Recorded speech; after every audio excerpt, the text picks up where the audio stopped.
En un mundo donde el fútbol a menudo se convierte en una guerra de estrategias, disciplina y resultados, hubo un hombre que lo jugó como si fuera un carnaval.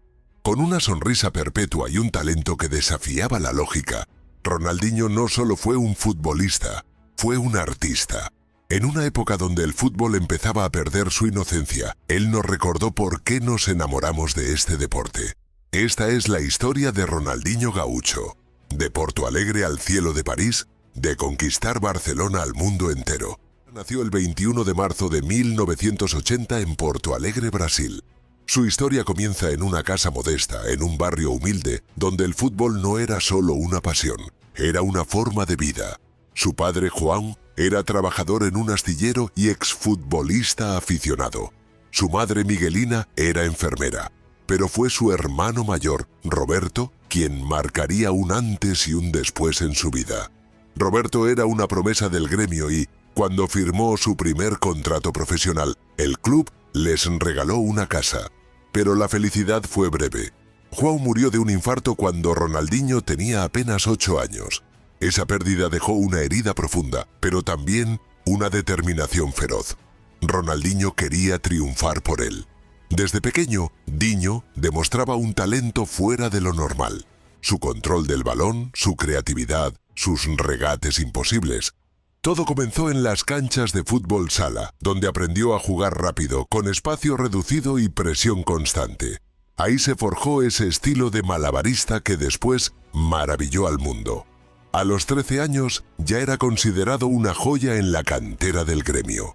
Con el tiempo, sus actuaciones en torneos juveniles lo catapultaron al radar de la selección brasileña sub-17. En cada partido dejaba un destello, una fantasía, algo que rompía el molde. Pero Ronaldinho no era solo talento, era pura pasión.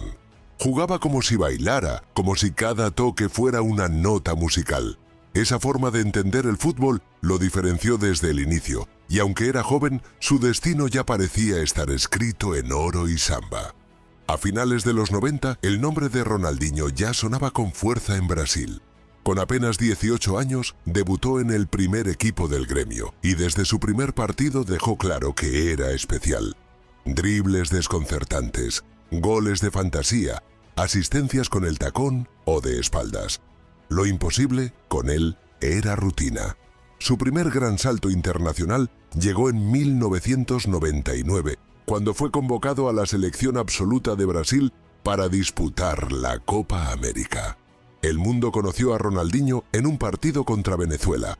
En apenas unos minutos en el campo, marcó un golazo tras una jugada llena de regates, recortes y un disparo preciso que entró con suavidad.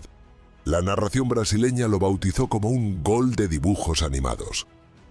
Ese torneo fue apenas el comienzo. Ronaldinho se convirtió en una sensación. Los clubes europeos empezaron a pelear por su fichaje, pero antes de cruzar el Atlántico dejó su huella en Brasil con actuaciones memorables, especialmente en los clásicos contra el Internacional, su rival histórico. A veces lo marcaban 3 hombres al mismo tiempo y ninguno podía quitarle el balón. El fútbol sala había afinado su técnica, pero era su creatividad la que lo hacía diferente. Nunca jugaba igual 2 partidos, siempre improvisaba. En cada toque había arte, en cada jugada una sorpresa. Y siempre, con esa sonrisa que desarmaba a sus rivales. En 2000, con la presión mediática al máximo y las negociaciones complejas en Brasil, Ronaldinho dio el salto definitivo. Se marchó a Europa para comenzar un nuevo capítulo en su historia. Su destino fue el Paris Saint-Germain. Llegó en 2001, un joven brasileño de rizos desordenados, sonrisa constante y un aura de magia. Pero no todo fue fácil.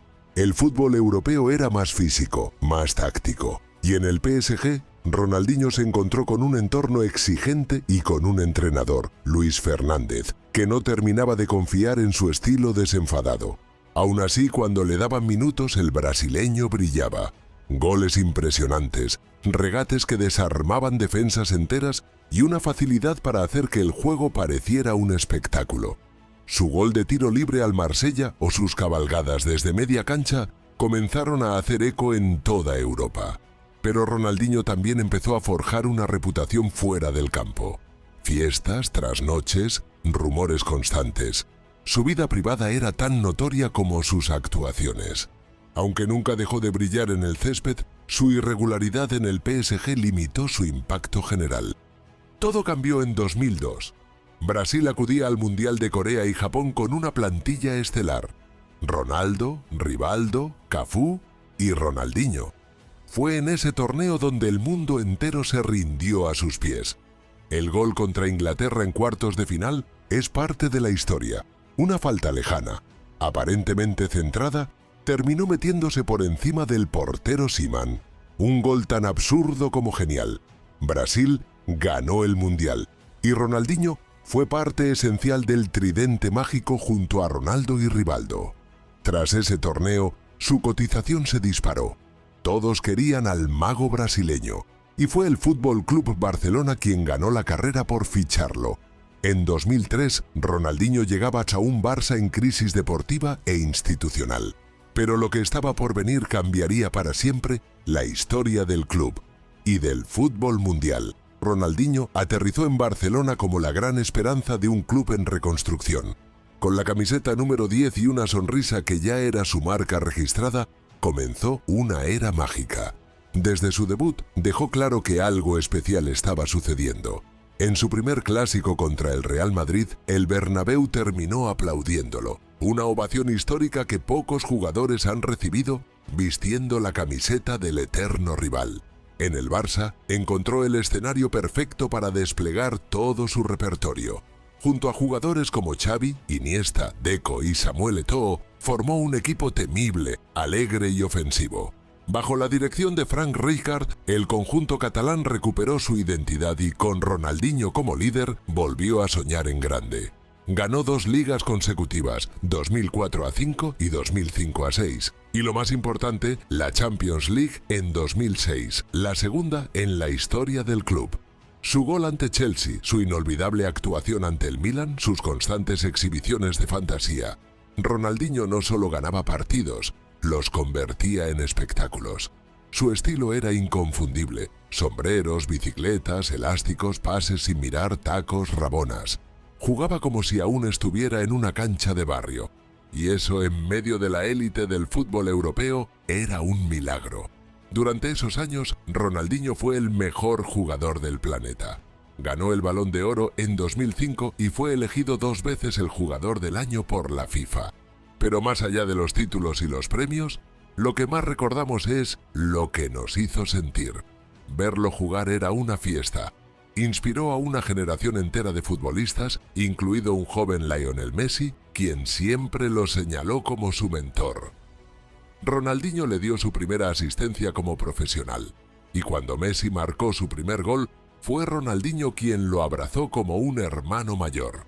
Barcelona vivió con él una de sus etapas más mágicas, pero como toda estrella que brilla intensamente, su luz comenzó a apagarse poco a poco. Las fiestas, las lesiones y una cierta pérdida de motivación empezaron a pesar.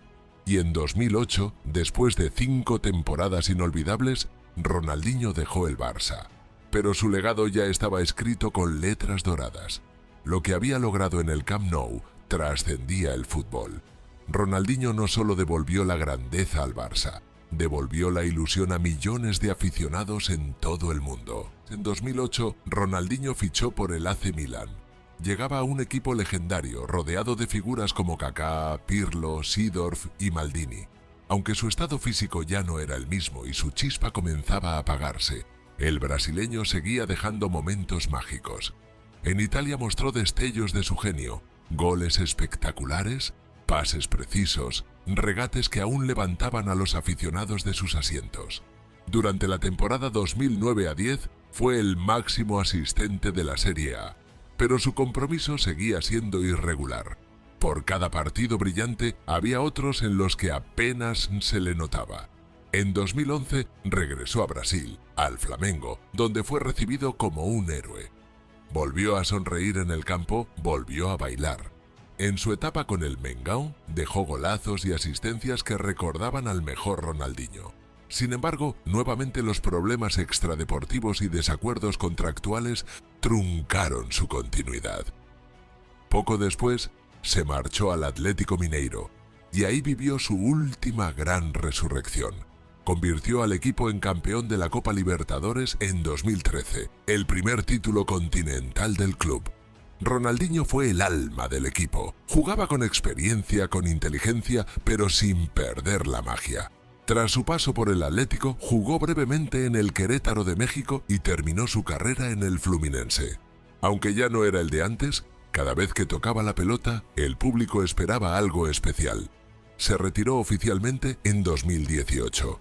Pero en realidad, hacía tiempo que el mundo extrañaba al verdadero Ronaldinho, al artista, al mago, al niño eterno que jugaba como si estuviera en la calle. Ronaldinho se retiró del fútbol profesional sin una gran ceremonia ni una gira de despedida. Fue una salida discreta, casi silenciosa, pero su impacto, su influencia, su huella son inmortales. Ganó todo lo que un futbolista puede soñar: una Copa del Mundo, una Champions League, una Copa Libertadores, un Balón de Oro. Pero lo más valioso que nos dejó no se puede medir en trofeos. Fue la emoción, la magia, la sonrisa. Nos enseñó que se puede competir al máximo nivel sin perder la alegría. Que el fútbol, más que táctica o físico, puede ser arte. En cada estadio del mundo donde jugó, dejó una ovación que aún resuena en la memoria de los que tuvimos la suerte de verlo en su esplendor. Ronaldinho fue, es y será el símbolo de un fútbol libre, creativo, humano. Un jugador que nos recordó por qué amamos este deporte, porque cuando él jugaba, el mundo se detenía a sonreír. Gracias, Diño, por la alegría, por la magia, por recordarnos que, al final, el fútbol es solo un juego, y tú lo jugaste como nadie.